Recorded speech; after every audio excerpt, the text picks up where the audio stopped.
Il y aurait donc eu au total une cinquantaine de victimes, des personnes âgées de la métropole lilloise, du bassin minier et du Dunkerquois, tout évidemment en vulnérables, cambriolés entre septembre et octobre dernier par le même mode opératoire. Les voleurs arrachaient les boîtes à clés utilisées par les soignants à domicile.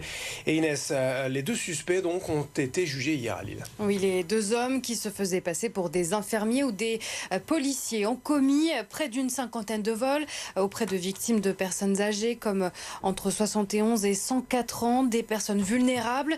Plus de la moitié sont dans des lits médicalisés, des fauteuils roulants ou encore sont malvoyants. Le butin, eh bien, des codes de carte bancaire, des bijoux dérobés alors que les victimes étaient parfois encore dans leur lit. Une victime raconte d'ailleurs qu'elle a passé toute la nuit seule dans le noir, porte ouverte, sans pouvoir bouger après le vol de son téléphone portable, le seul moyen de communication qu'elle avait.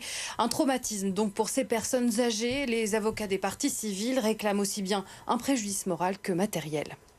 On demande juste un préjudice matériel, mais évidemment c'est compliqué parce que c'est des bijoux ou des objets de valeur dont on n'a pas forcément de facture parce que c'est des bijoux qui se transmettent de famille en famille. Donc c'est un préjudice qui va réparer le fait qu'ils n'auront plus ces objets parce qu'ils n'ont pas été retrouvés.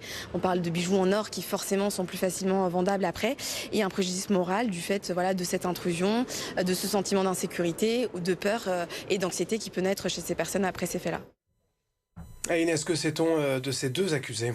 Eh bien, il s'agit de deux hommes donc de 26 et 33 ans, tous les deux pères de famille et déjà connus de la justice.